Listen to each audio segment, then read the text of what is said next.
Christmas came early this year, fellas.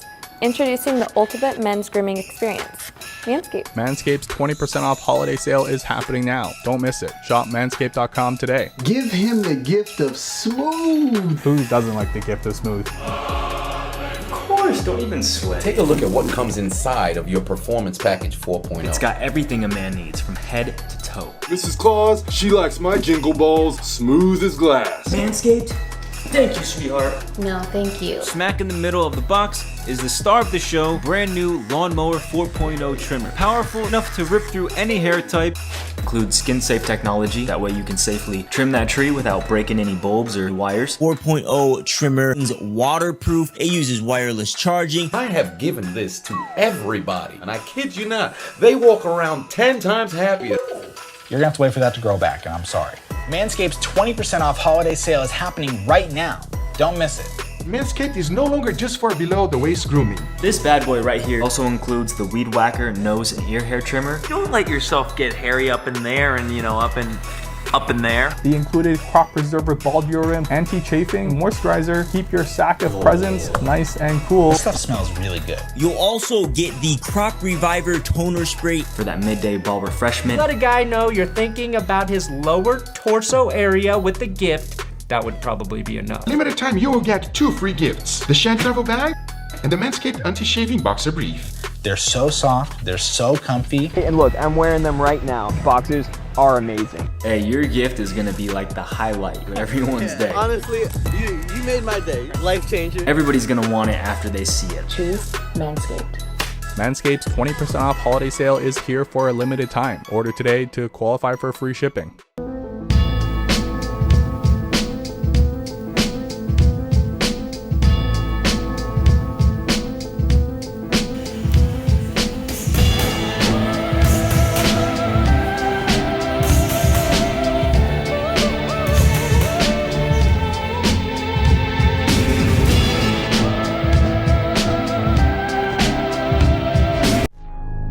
Be the hero of your own movie. If your life was a movie and it started now, forget about whatever financial disasters you've had, personal failures, relationship failures. What would the hero of your life's movie do right now?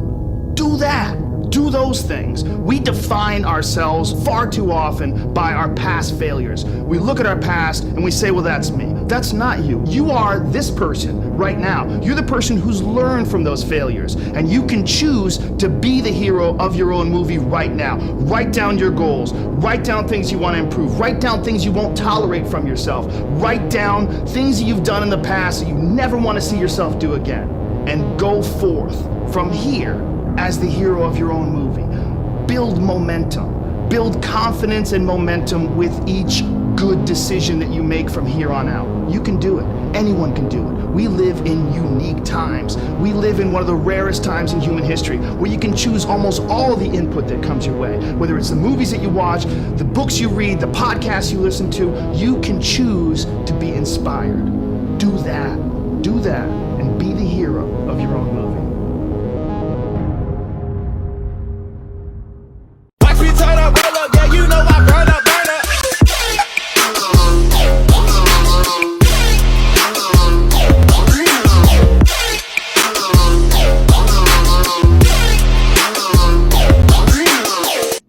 Ram.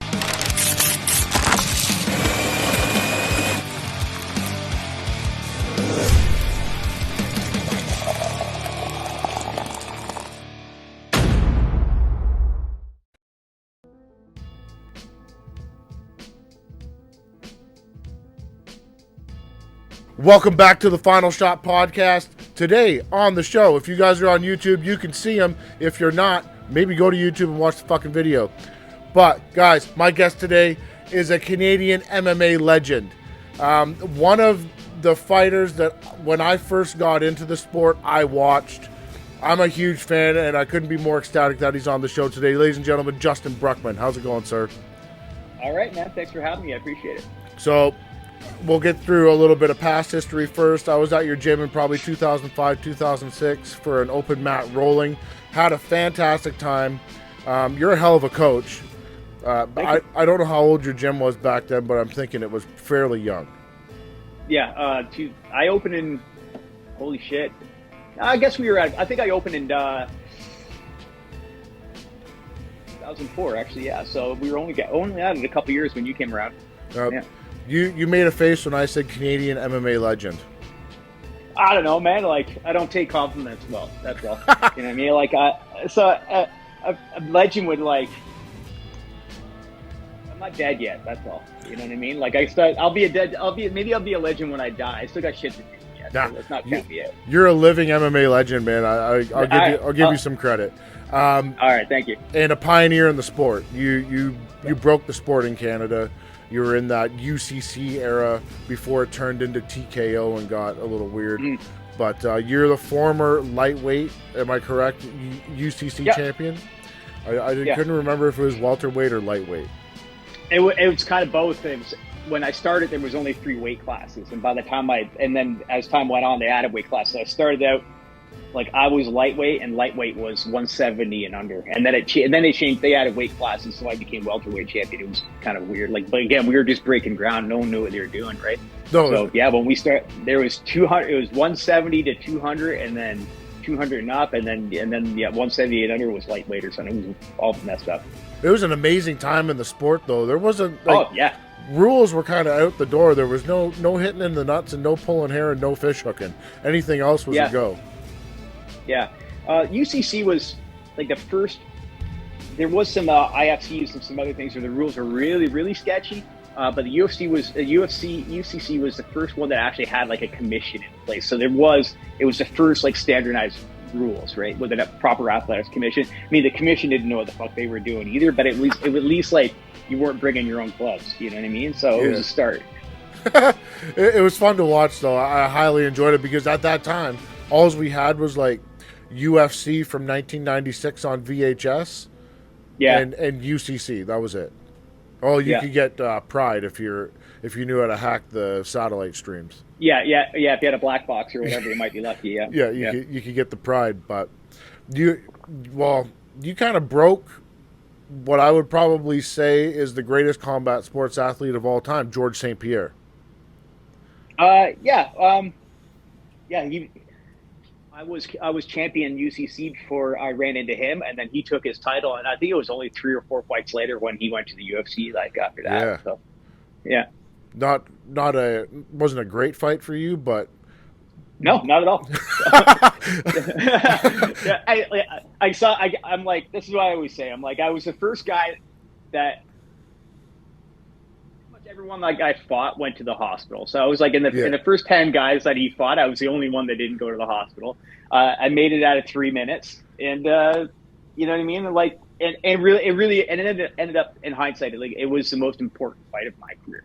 You know what I mean? Like no one knew what kind of star George was going to be, and how big he would blow up, and how much he would change the sport. But like, I got to be a little piece of his history, and it made me go back to the drawing board after that, and take things like nutrition and weight cutting, stuff like that, a lot more seriously. I realized how I just got on the scale at 168 or whatever, right? And I knew, and because I never cut weight, I just weighed in what I weighed in. I eat pizza the night before, and then that kid fucking grabbed me and throttled me, and I was like, all right, I'm way too small, because I knew there was bigger guys than him out there. So I figured, okay, now it's time to figure it out and go down to a lower weight class. And but there wasn't any reason to cut weight because there wasn't a lower weight class yet. So, but I went to 155 and I went to Shudo in Japan. So it was that ass kicking was like the most important one I ever got. So.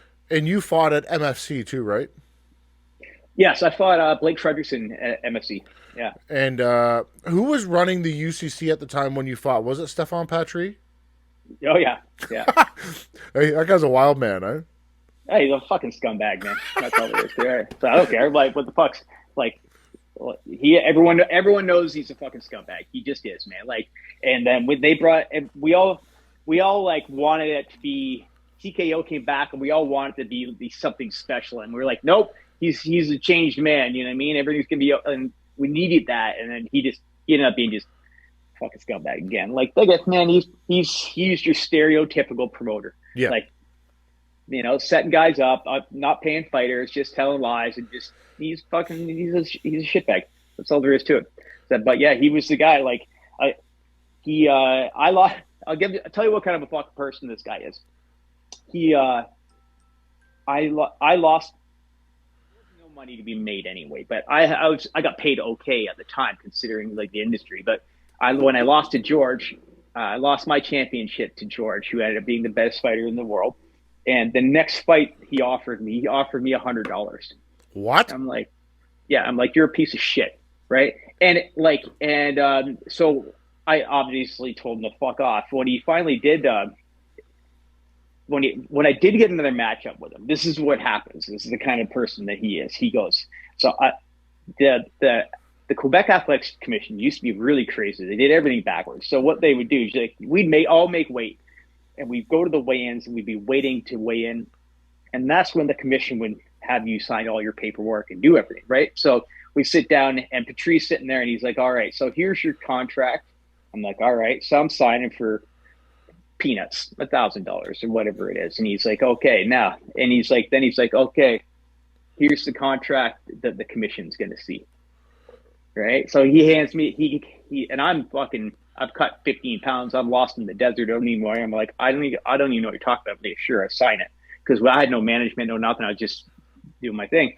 So basically, he gives me a piece of paper. I signed for $1,000 to show, $1,000 to win, whatever the number was. But then he hands me another piece of paper because you have to turn in your numbers to the commission, and it's for like half of that. So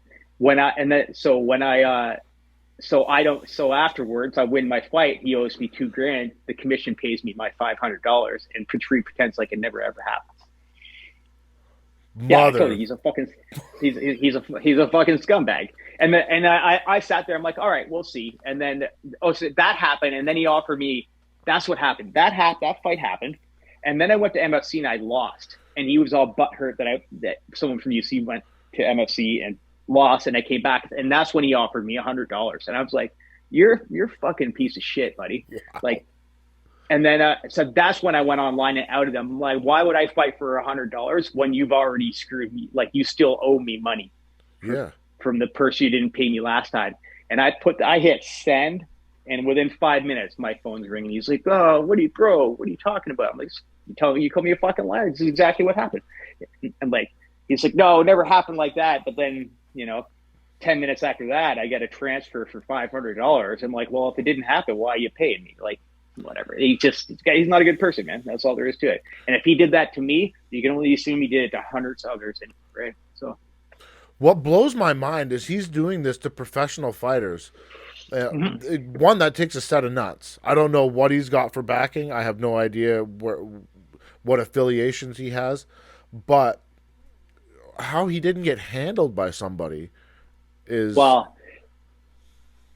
If you were going to ask me, I think we're the least of his concerns. I imagine he owes worse, like harder men than us money. So I don't know. That's his business. Like that's not my side of it. And I'm not involved in any of that. I just know what he did to me.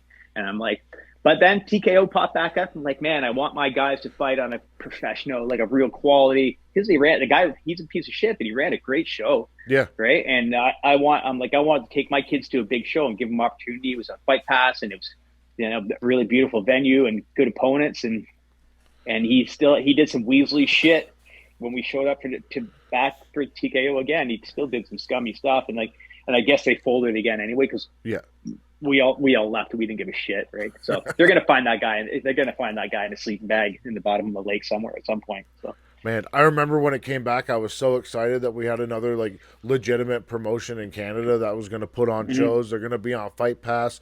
Like shit, if you had the Fight Network in Canada, you could watch them, and they're great to watch. Like the production value of them was fantastic, amazing. Fantastic. Yeah, no expense spared. Yeah. But now that I know he's a goofy fucker. Yeah. He's a weird dude. At the first TKO back, we went. And it was like a family reunion. Like all of us were there, like from every team from over the years. And it was like special. It was magical. Like there was so many like man hugs that night. And everyone it was just such a great positive thing. It felt really, really special. I was like, oh man, I hope this sticks. And then three shows later, same old shit. And then I guess he's just disappeared off the planet again. I don't know. I haven't heard anything about him. So. Well, when you go down the list of former TKO champions, like, it's ridiculous. yeah, like that was the way to go if you want to go to the big show. There's Hominick and Stout, and George and Dave, and man, a lot of the younger guys came out of there as well. And like even that last Cyril Gain came through there. Like even guys going to the UFC now, they're in TKO 3-4 years ago. You know what I mean, when it popped back up. So yeah, a lot of amazing fighters came out of there. And and you had pretty much, if you were from Canada, that's where you came through TKO to get to the big show. Yeah. When you broke into the sport, your first fight was against David Loiseau, correct? Yeah. What a nasty dude to run into for your first fight. Yeah, it was crazy back then because like we could have been throwing ninja stars for all anyone knows, because it was so new, and like he didn't know anything about me. I didn't know anything about him. We didn't really have the internet. You know what I mean? We had some VHS tapes if you're lucky. And someone said, "You want to fight?" And I'm like, "Yup." And he said, "Yup." And we went and did it. And yeah, he's a big, scary fucking dude. That's for sure. Yeah, he's definitely out of your weight class. Yeah. Well, like back he was just a kid at that point too. I think I was 25 and maybe he was like 20 or something like that. But yeah, he was just a boy, but he's a big guy. Like I ran into him about 2 years ago and I was like, oh my God, we fought. You're like, I feel like a child standing next to me, so big now. Right. So, yeah. You fought him twice. Yeah, I did. Here's another. So we're on the tree thing. So that was a tournament format. So I got Dave first round, and I clearly wasn't the one that was supposed to win that fight because he was from Montreal. They don't set us Ontario guys up for victory. Anyways, I won that fight, and so a few months later, we're supposed to go into round 2 of the tournament where you fight twice. So you fight twice, and then you win the title that night. And then for some reason, one way or another, I end up against Loiseau again in the second round. Even though I beat him when he was out, he was the guy that they had picked to win the tournament. Yeah. Right. And they're like, oh, so-and-so is out. You had to fight Loiseau. I'm like, I already beat him. Give me one of these other 4 guys or 5 guys you got on the roster. Like, nope, take it or leave it. We have no rights. You know what I mean? And to back it up, I got like $250 to fight David Loiseau. You know what I mean? And I'm like, I'm sleeping on couches and in the gym and I'm starving. I'm like, I guess I said yes, right? And then that's what happened. So, and I fought shitty the second time. I wasn't training as hard as I should have been. He just guillotined me and that was the end of it. So I remember I watched him. I can't remember. I think he fought Tim Hagg. I think it was Tim Hagg. Oh no. Really? I think so at WSOF. I might not have been Tim Hagg. But he fought out of his weight class, and it was a nasty. Oh no, it was Dwayne D-Bomb Lewis. That's right. Yes. Yeah. And that makes more sense. Yeah. I know Dwayne very well. He's fucking huge. Yeah. Well, Dave walks around. He's walking around 210 or something like that. He's a big guy. You know what I mean? Like. Yeah. But it was a fun fight to watch because those two, they went at it. Yeah. He's a tough guy. Yeah. Oh yeah, they were both on the tail end of their career too, so it was just kind of chuck it and fuck it. Yeah. So your career started very early, before the sport was even popular. What made you want to get into the cage or the ring and fight for $250? Oh man,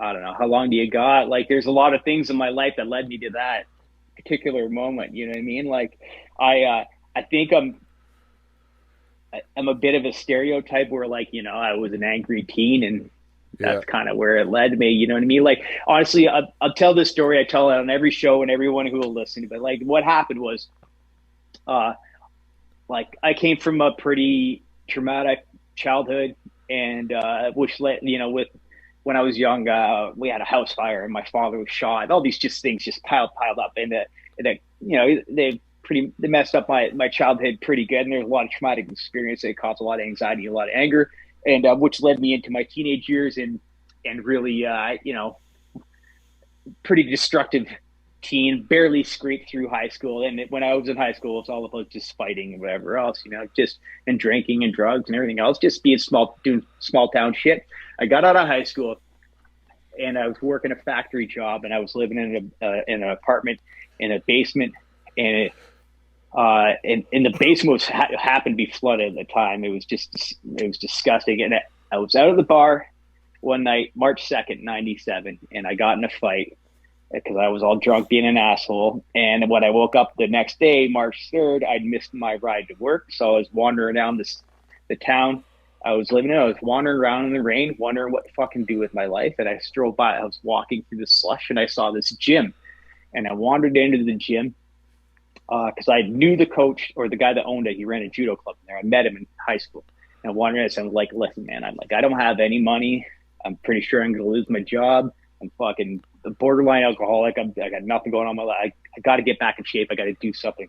I'm like, I'll mop your floors. I'll clean the gym. I'll do whatever you want. I just need a gym membership. I need somewhere to hang out. It's positive. He's like, why don't you try some judo? There's a class in 20 minutes at lunchtime. I was like, all right. Did a judo class. I was like, holy fuck, what was that? He's like, come back tonight. There's another one. So I went back tonight. That same night, I did another class. I went to work the next day. I went to my boss. I said, go fuck yourself. And then I quit my job at the end of the month. I packed what I could in my shitty flooded out basement apartment, and I took whatever I had into a bag, and I went and moved on to the mats and slept on couches, and I've never done anything but be a professional martial artist ever since. That's a good story, man. You should tell that more often. Yeah. Like I've really I honestly quit my job, and I've never, outside of like odd jobs and whatever else, like I fought professionally until I opened my own gym, and then I ran my own gym till a year ago last weekend when I'm removing tattoos. Like, so I've been a professional martial artist since the day I put my foot on the mats. Wow. So a couple weeks before I rolled into your gym, I had just gotten out of the Crowbar Hotel and in the Lindsay bucket. And my buddy pulled me. He called me up. He said, get over to my house right now. I need to talk to you. Because all I was doing was drinking, fighting, and fucking. Yeah. I was going nowhere fast, and the only place I was going was back for a long stay. So he pulled me aside. He said, hey, you're coming down to the gym with me tonight. So a mutual friend of ours, he took me down to see Stuart Landry and Mark Ross. Rest in peace, Mark Ross. But they put me on the mat. They were rolling around, beating the shit out of me. I was like, oh, okay, so there's a little bit more to beating people up. Mm-hmm. All right, let's go. So we went down to WrestleFest. I ended up, where the hell is WrestleFest? I think it's Toronto. I ended up getting a silver medal at WrestleFest, and I ended up at your gym, and then not too long after that, I fucked off. I went to Victoria, BC. Wait, Mark Ross passed away? Unfortunately, Mark Ross killed himself a few years ago. Fuck me, I didn't know that. How did I not know that? Yeah, Awful. I got a phone call a couple years ago, and they said Mark had passed, and he had taken his own life. Oh man, I fucking didn't know that. That's awful. I feel really bad that I just said that on a podcast, but these things happen in life, and people have demons that we don't know about. It's real.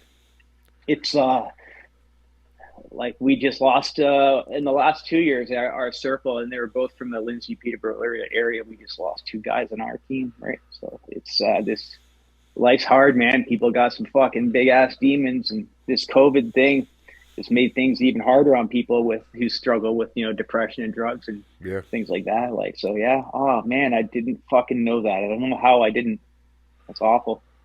Awful stuff happens. But to anybody listening to this show, if anybody ever needs to talk to somebody, even if you don't know me, I don't care. Slide into my DMs, hit up my producer, get my phone number, call me. I'll talk to you. I'll talk to anybody. I don't give a shit. If you need help, reach out. Yeah. But we'll move on from that subject. Now yeah, man. Fucking wreck the mood in the room. Damn nah, it. man, we're good. We're good. So the MMA journey ended for you, other than being a coach, in 2004. Why did you stop fighting? I jumped in fucking head first, and I went for it, and I racked up a lot of injuries in a very, very short period of time. Excuse me. I hurt my neck. I actually hurt my neck the very first week I trained judo. I did 3 practices. And the coach was like, Sensei Dan was like, do you want to do a tournament? I'm like, it's in Whitby. I'm like, awesome, let's go. So I did a tournament that week, and I won the tournament. I had like 3 or 4 matches, and I won the tournament. That night, I'm like, trying to turn my head. I'm like, oh, something's not right. And I didn't know it at the time because it went away after a couple of days, but I'd herniated a disc in my neck. And then every few months it would come back, and it would take longer to go away, and it just got worse and worse. And then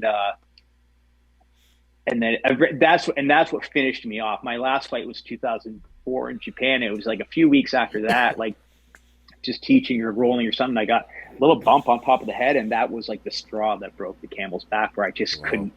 I was like paralyzed, and I lost all the feeling in my left side of my hands and my shoulder and my arm and my lat. Everything shrank right from the nerve, like this disc pressing on the nerves and stuff like that. So that was the one that really crushed me. I broke my T. I fractured my T7 as well, and so that added up, and then mostly just neck injuries that really, and I battled with it for years, like with every single chiropractor, massage, and acu, and this and that, and then I went and got the surgery, and no matter how hard I tried and battled, like I couldn't get it back. You know what I mean? Yeah. It's so painful, and I just couldn't perform at a level that I was going to need to, because I just cracked the top 10, and if I was going into anything like that half-assed, I was going to die. You know what I mean? So it was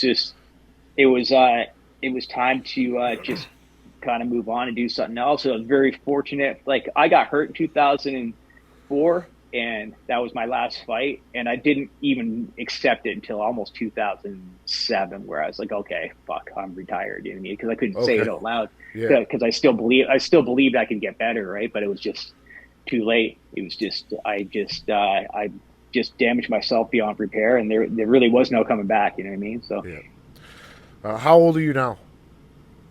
47. Oh my God, you look younger than I do.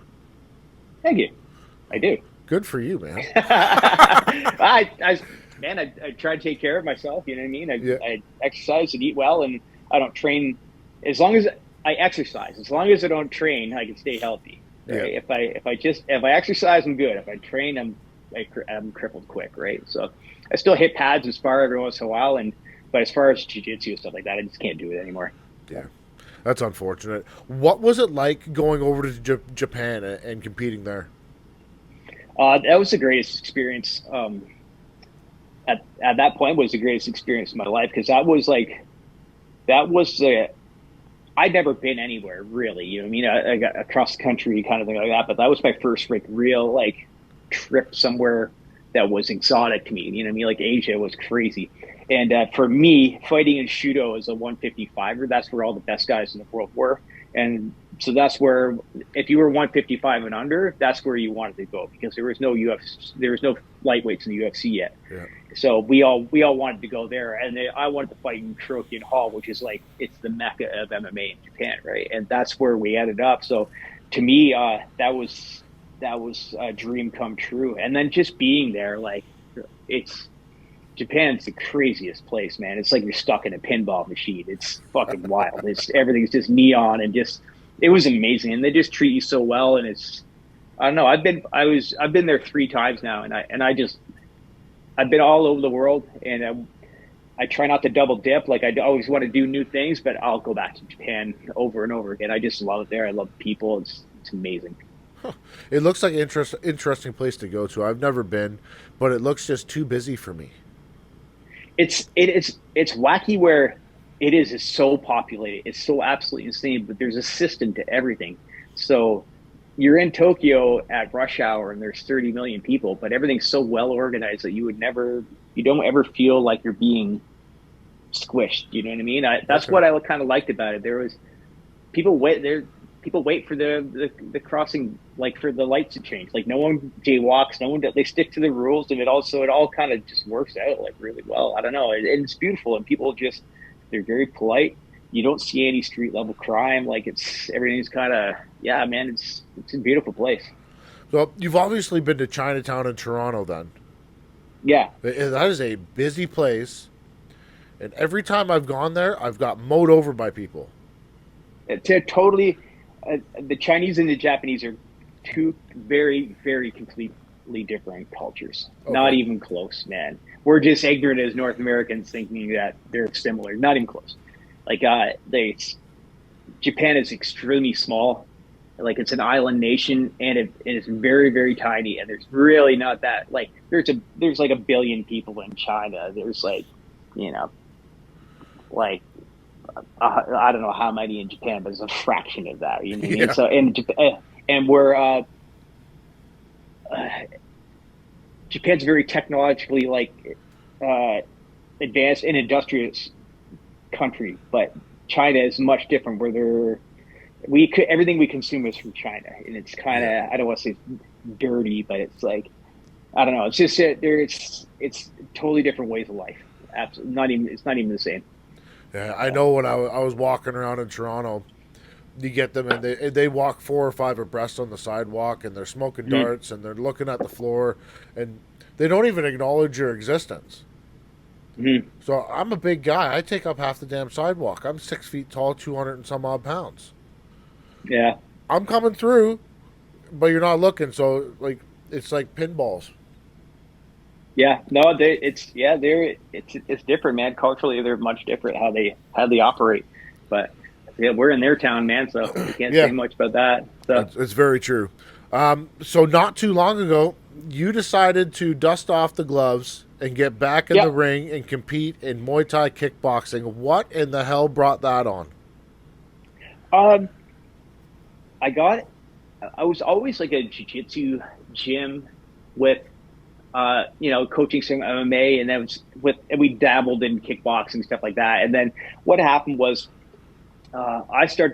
we brought in like the local gym, the gyms around me, we all started training together. So I put my jiu-jitsu in their gyms, and they started kind of coaching kickboxing in my gym. So I started doing a lot more kickboxing to kind of get in shape and just to learn something new, because I could do it without getting hurt.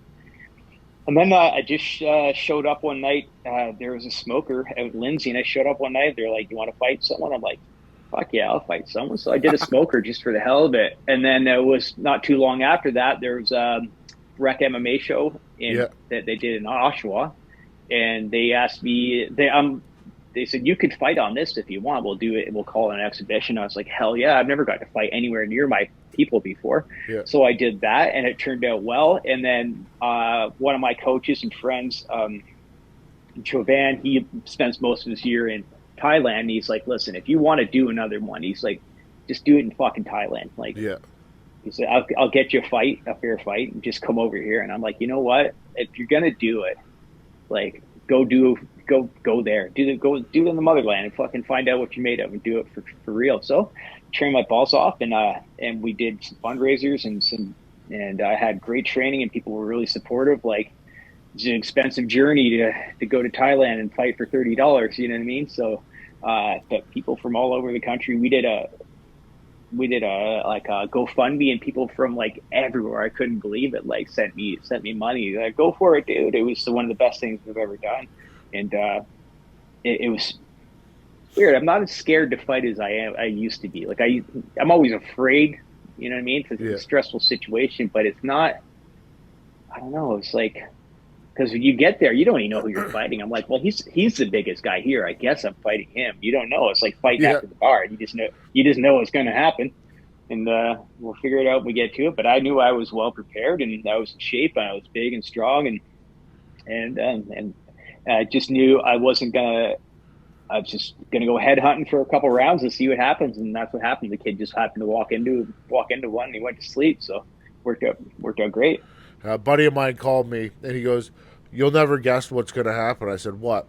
He goes, "Justin Bruckmann's coming back." I said, "Bullshit. He hasn't fought this since 2004. So I looked it up online, and I was like, holy shit, he is going to fight. I was like, oh my God, this is amazing. And I didn't even get to see it. It was, it was a fun night, man. Like, and then, it was fun. I trained with my buddy Brendan Kaljundik, who owns Cal Sammer out this way. It's a world-class kickboxing gym. And we hopped on a plane and went over there and we just did it. And then we went to Cambodia for a bit and then we came home. It was great. Is there a video? Yeah, somewhere. I'm sure I could find one. Yeah, I'll send it to you. I gotta see it. Yeah, absolutely. I seen pictures and you look jacked. Yeah, man, dude, I took a whole year and I didn't do anything but train, man. I put my life on hold and went after it.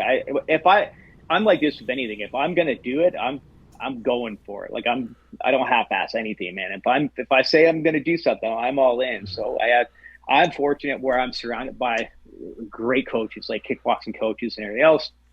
But I had the best strength and conditioning coach on the planet, and Gordon McPhail. He owns Argue Game out this way, and I'm like, this is what I want to do. He's like, all right, well, let's do this. And he put me through the ringer. I trained like, I would expect any of my fighters to train, and I came in the best shape I possibly could.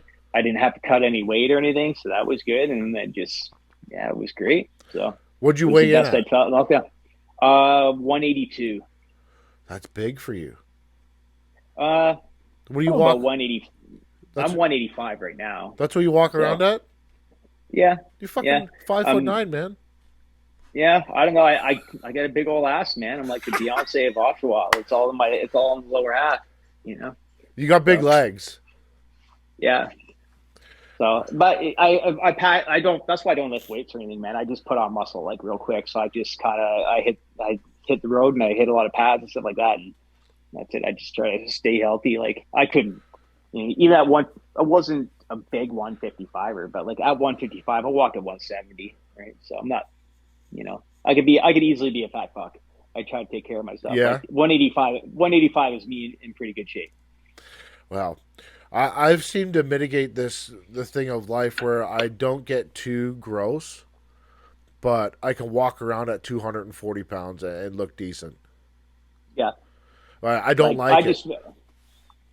If you can't see your own dick, no one else is going to want to touch it, right? Exactly. So that's how you're going to kind of look at life. Right? But if I lift weights, I'm 265 like tomorrow. Yeah, I'm the same way. I just blow right up if I touch weights. So I don't do it too much. Oh, during COVID, I decided all I was going to do was lift weights, and I couldn't scratch my head. It was stupid. Yeah. So I decided to stop doing that. I went on this like pull up like chin up tear during COVID. A friend of mine, and we're like, all right, we're gonna do 50. So we found this program to like teach you how to do 50 pull ups. And like by the time I was 4 months in, I was like, okay, I was so beat up from doing it. I was just in agony, but I also looked like I was a fucking mutant, right? So yeah. I'm like, I gotta stop. Let's start to look like a bit of a douchebag. So I had to quit. But I think I made it. What did I do? I made 39 pull-ups or something like that, and then I was like, this is not worth it. Everything just aches all the time. Fuck it. So I quit. And yeah, same thing. My traps were coming out like out of my ears, and other people wish they could have our problem, right? But I don't know. If you got to carry that shit around, you're gonna have a heart attack at some point. If I don't do something though, like I'm a fat bastard. Oh yeah, I'm the same way. I get soft quick. Yeah, I got to keep moving. I don't know what it is, whether it's slow metabolism or I'm just supposed to be a fat fucker. I have no idea. Maybe. It could be. It's your destiny. We don't know. When I'm 60 and I can't do anything anymore, I'll accept it. But as of this point, I'm going to keep hitting the bag. Yeah, no, that's good. That's a good play. I enjoy. Do you enjoy still punching things, or is that something that hurts? That hurts you? No, it's I still love hitting pads. I love holding pads. I love hitting pads. I have a pad holder that I see. I was really consistent with pad work just until a few weeks ago, and I got a bit of a bum shoulder right now. But I try to hit pads all the time. Like I said, I'm so lucky. I'm surrounded by so many like really, really gifted like kickboxing coaches like that. I always work not just for my own fitness, but I like to learn all the time too, right? So. Yeah, I love smashing pads, and I love smashing. I've been smashing pads like small gloves lately too, because I'm like, really, yeah. I want to. I don't know, man. I think I got something left up my sleeve. We'll see what happens. So. At 47 years old, do you think you can still do one more? I wouldn't do MMA. I would do no gloves or something like that. You know what I mean? Like do bare knuckle or something. But because I don't I don't have anything to prove to anyone, but you know what I mean? Like, so let's say I did that Thai boxing match. I'm like, I'm not looking to be the best Thai boxer in the world. Yeah. I'm not even going to be competitive. Like, I just want to fight someone underneath that rule set because I enjoy it. Like, I enjoy fighting. Like, some people just like the glory of it, the win and this and that. Like, and I do, it's the best, but I like that in between bells is the best thing in the world to me. Like, when I fight, I'm in a fishbowl, man. I can't hear shit. It's just the most peaceful, it's the only time I'm ever okay. That's why I like to fight. And I like the challenge of it. And I like the challenge of learning a new rule set and then going and competing in it. So I don't necessarily need to I don't want to be the best at anything. I just want to do it. Right. So if an opportunity came up or whatever else, like I'd like to try some different rules and whatever and see what happens, you know what I mean? So I always stay sharp and try to learn and whatever else. And the one thing I know for sure I can do is fight, right? So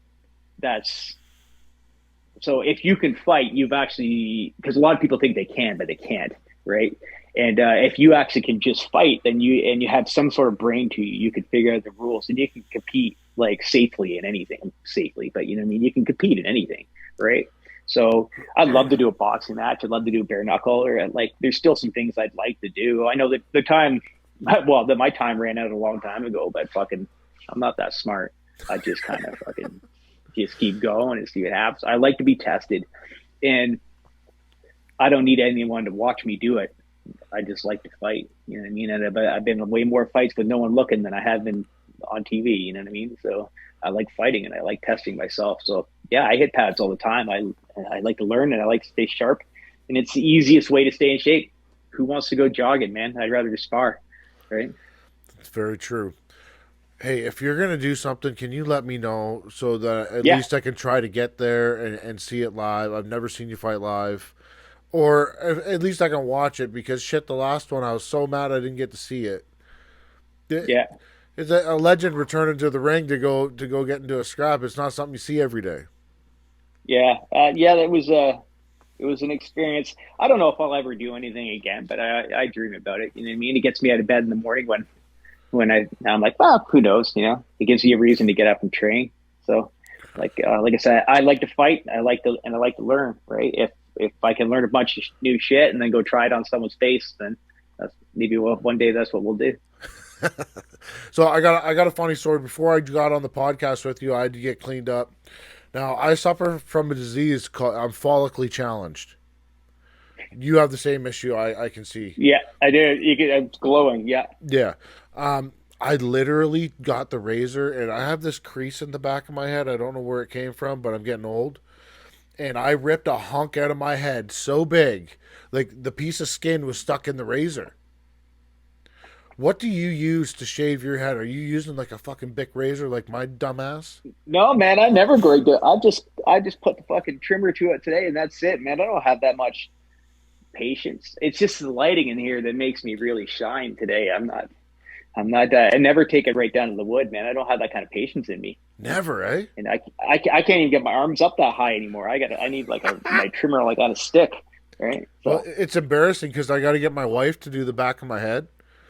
And she's like, "What in the fuck did you do?" Because it would look like Texas Chainsaw Massacre. Yeah, everyone thinks, oh, it must be nice. You know, you don't have to fucking worry about your hair. I'm like, actually, we got to worry about our hair more than anyone, man. You got to stay on top of that shit, or you look horrible. Yeah, like a bad hair day for us, it's like it just growing in shitty. That's it. When the cul-de-sac comes in halfway, you look like you're 95 years old. yeah, the cul-de-sac, yeah. But I'm starting to get the little island in the front. Right? Oh, the back yeah. end's not too bad so far. My dad, he had the island up until 2007. I said, "Man, you got to shave that off. Like, it looks terrible." Like that generation never wanted to let it go. Never. Yeah. Just He accepted it now. He shaves it off. He's getting ballsy at the ripe old age of like 67, where no guard on the razor, and I just get her gone. But yeah, for sure. Yeah, my old man finally bit the bullet, shaved his when he was like in his 60s or something like that. He was like, "Fuck it." I'm like, "Whatever, man." Like it's like you look like an idiot, so just take it off. Yeah. But it is a lot of work though. It really is. So you had a podcast. It was called the Justin Bruckmann Adventure. Yep. That has been gone for a year now. We talked about it before the podcast. I wasn't going to bring it up, but you're a chatty dude, man. Is there a way that I can talk you into doing something once a month where we could call it the Justin Bruckmann Experience 2.0 or Justin Bruckmann Adventure 2.0? I'll fucking produce it. I'll put it out. All you got to do is talk to somebody. Yeah, I consider it. We'll ask the people and see what they say, right? But yeah, I love being on the mic, and no matter where I go and what I do in my life, I'd like to stay somehow involved in entertainment and being and talking to people and at people and whatever else, right? Like for me, that was one of the best parts of it about owning my gym was having a presence and some say in my community and being able to reach people, right, with a lot of the messages that I like to put out there. And so yeah, I'd like to get behind the mic again, and I'm not sure I'll ever do it full force by myself. So I would definitely consider like hanging out for sure. Hey, if so you had we could talk. You have your people talk to my people, and we'll sort it out. Well, I am my people. Yeah, me too. So. We'll figure it out, but it'd be great to do, because if you had a guest you wanted to talk to or some dude you want, I'll just sit here and fucking listen. Yeah, sounds good, man. I'd be up for that. So yeah, let's talk about it, see what we can do. That'd be cool. Sure. Let's spotlight maybe some of the athletes that you've worked with or that you're working with now. Obviously, Lindsay Garbutt's a big one. She's fought 500,000 times. Some big fights too against Jelena Marjanovic, where she's won a couple, lost a couple. Hard knocks all over the place. She just fought another boxing fight at Eye of the Tiger. Didn't go her way, unfortunately, but she fought a tough young lady. So who are some of the people you're working with now? I do a lot of work in our area. Like all my students are kind of grown up and they got their own gyms now, right? So I'm really lucky is like we have kind of all the gyms that run their own thing, and then once a week we kind of all meet up for MMA.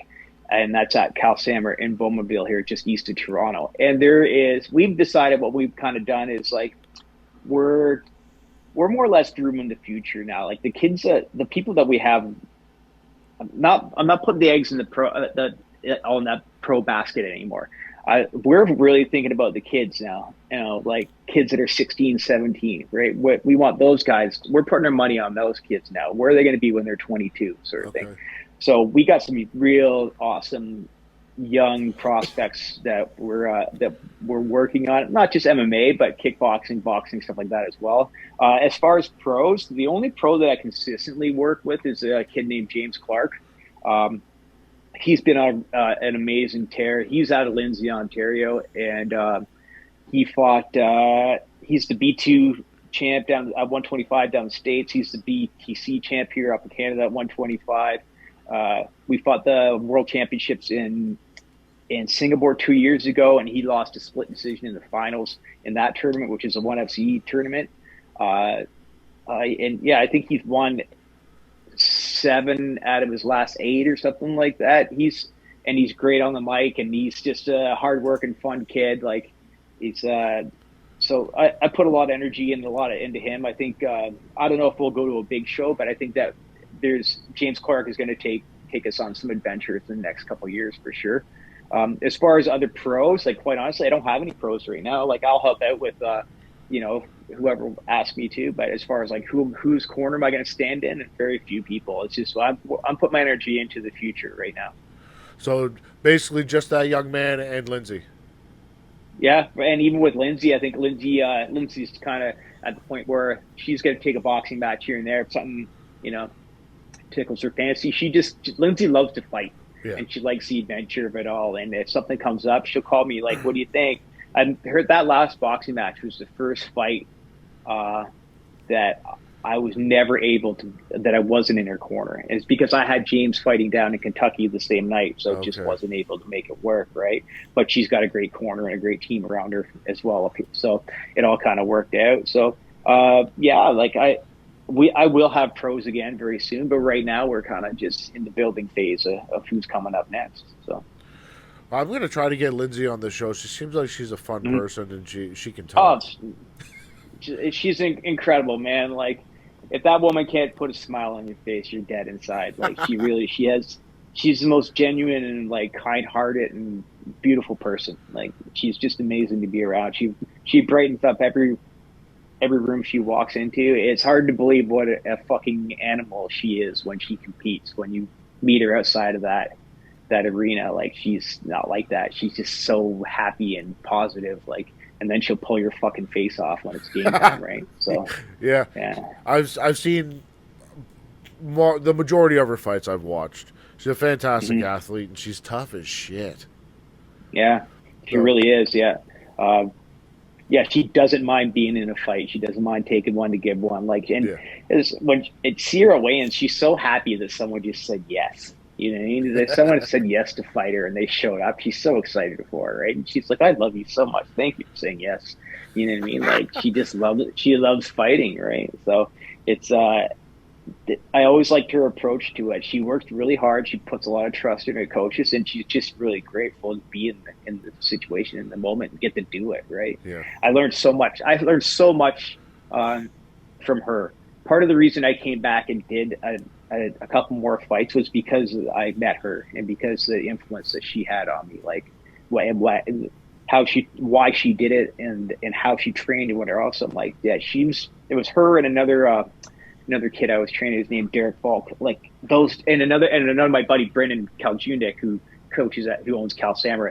It was those three, and I was like, I met those guys, and I'm like, fuck, I can do this one more time. Like, they brought it out of me. But it really was Lindsay, just watching her and get to know her and why she did it, that really lit a fire in me to compete again. I'm gonna hit her up. I'm gonna get her on the show. I want to talk to her. So absolutely. Let's talk about your business. This business is your business. For a guy that's covered in tattoos, you're taking them off.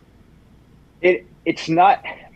Yeah, I walked into the most amazing opportunity through a couple friends. I have a really good friend. Her name's Riley Cooper, and she ran a very successful I don't know what you call it, salon. They do lashes and brows and all the weird girl shit, and we became good friends. And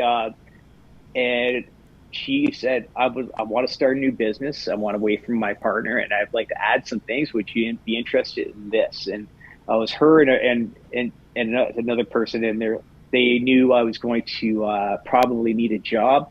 They knew how good I am with people and that I can speak. They knew and they know that I understand tattoos. And I can pretty much talk to anyone. It doesn't matter who you put in front of me, rich and poor. So they just presented this opportunity. They said, "We'll take care of the training. We'll set it up." And fucking here I am, zapping tattoos. I never thought I would find a job that I enjoyed as much as the one I had. This job kicks ass. It is the fucking best. I love it, man. It's so fun. I like the people. Everyone comes in with a funny tattoo story that I can relate to because I'm covered, or they come in with a sad story. It's something they want erased, a bad memory or a shitty time in their life or whatever else, or just it doesn't matter why, but they leave with a sense of relief. You know what I mean? Which makes, I got to help someone out, and that was the best part of my old job, is the difference I got to make in people's lives. You know what I mean? And now I get to do that daily. And you send people come in all scared and nervous, or with a horrible memory and whatever else, and then you send them home with that sense of like relief and that everything's gonna be okay, and put a smile on their face, and without having 150 people to look after and all the drama and because I don't leave things at work very well. Like carry around, I'm everyone's counselor and coach and this and that, and I take that stuff home with me, and it fucking crushes me, you know what I mean, when I can't fix something or help someone. So here I get that little piece of like I help someone out, but I don't got to take their whole life home with me, you know what I mean? It's and the people it's just the best job. I work in a great and really positive environment with amazing people in a great neighborhood, and I'm pretty fortunate that and they let me shoot podcasts here, so that's pretty cool. That's so sick. I'm in my office right now. So Oh wow, it's I don't want to say I'm lucky because I don't think I don't believe in luck, but I'm fortunate for the opportunities that have been provided for me for sure. I really walked into something special for sure. So how many times do people have to come in to get like a tattoo fully removed? The minimum stitch you're gonna have is like 6 times, and that's minimum. If someone were to walk in the door, like whether it's a cover up, they want to light up for a cover up, or they want to get completely removed, like you're gonna see me 6 times, no matter what. And if you want it completely gone, it's probably gonna be more like 10 or 12. Oh, man. So it is the process, but people are willing to do it. Like if you had that piece of art that you wake up every day and you're like, fuck, like what would you do to get rid of that? Or that ex-boyfriend's name or this or that, because man, there's some wild shit out there and people will pay for it. Like, and the tattoo industry is so much different than it used to be. Like when we first got our first tattoos, there was no removal. That shit was forever. And now people go into getting tattoos knowing they can get it off, so they just do ridiculous shit without even thinking it out, whatever. Or you know what I mean? Like, so it's changed a lot, and which is great for me because it gives me a great new job, you know. Have you done it to yourself? Yeah, a bunch of times. Oh, really? I've had, before I even got this job, I had a big, huge tattoo removed off of me because a friend of mine actually has a laser removal studio as well. Okay. So they did some work on me, and I got a big, beautiful cover up done. But I've zapped myself, man. It fucking sucks. Like, I'm like shoot myself in the foot right here, but like it's really painful. It's so much worse than getting a tattoo.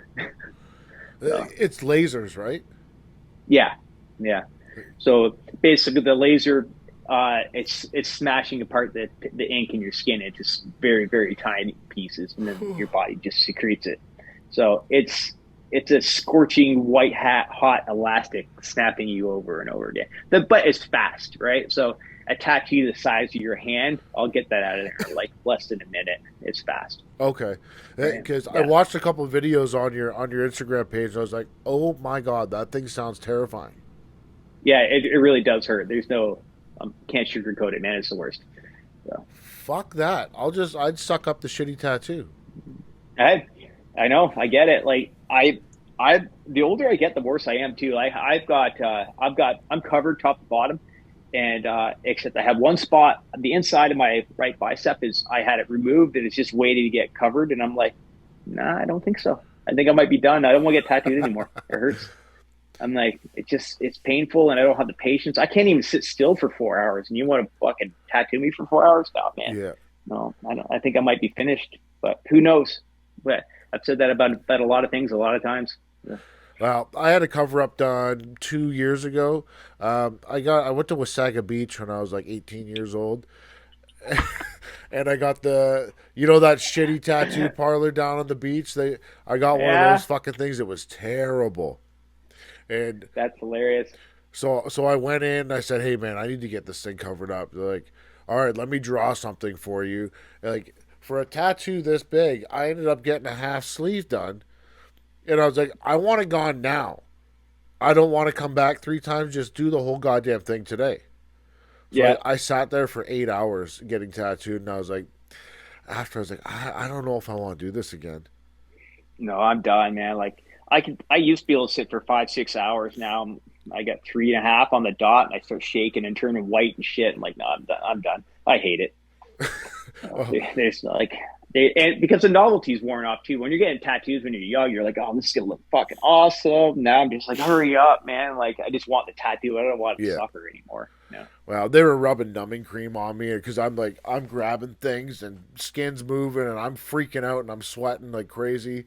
So I was like, oh, I'm done. Get me out of here. I'm not coming back. No, it's not enjoyable for me anymore. So, well, you could have just came to see me and had it removed. I guess I could have jumped on a plane and came and hang out for a little while.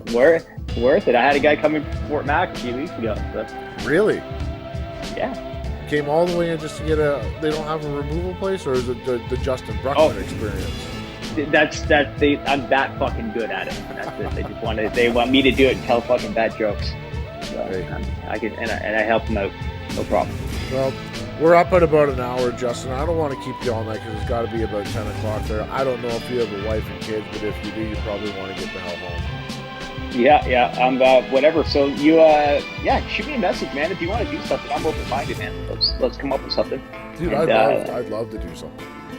Yeah, for sure.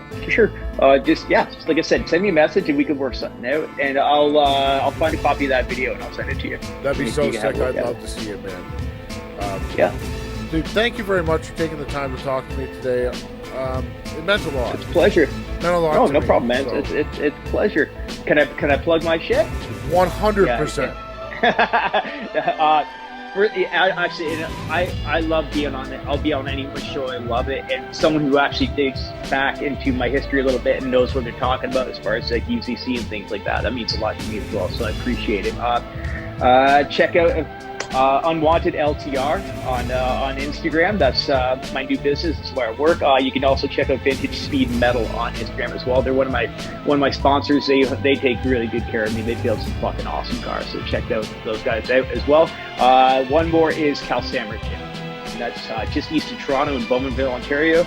You watch these guys; they're going to turn out world champions in the next few years. That's it. That's it.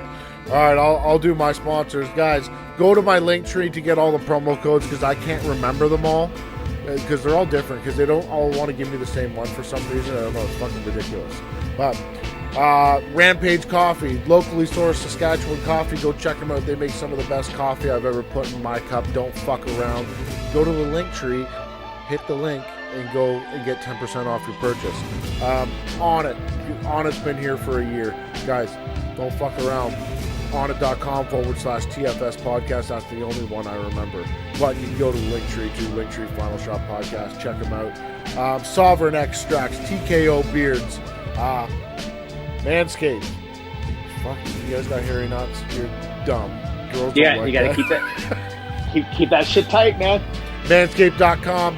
20% off your purchase there, guys. And they got a Christmas deal going on. And the Christmas deal, you get the Christmas deal and the 20%. Not any better than that. But we'll get the fuck out of here, guys. Thanks for tuning in. Justin, thank you again very much. I appreciate it. Guys, that's the final shot.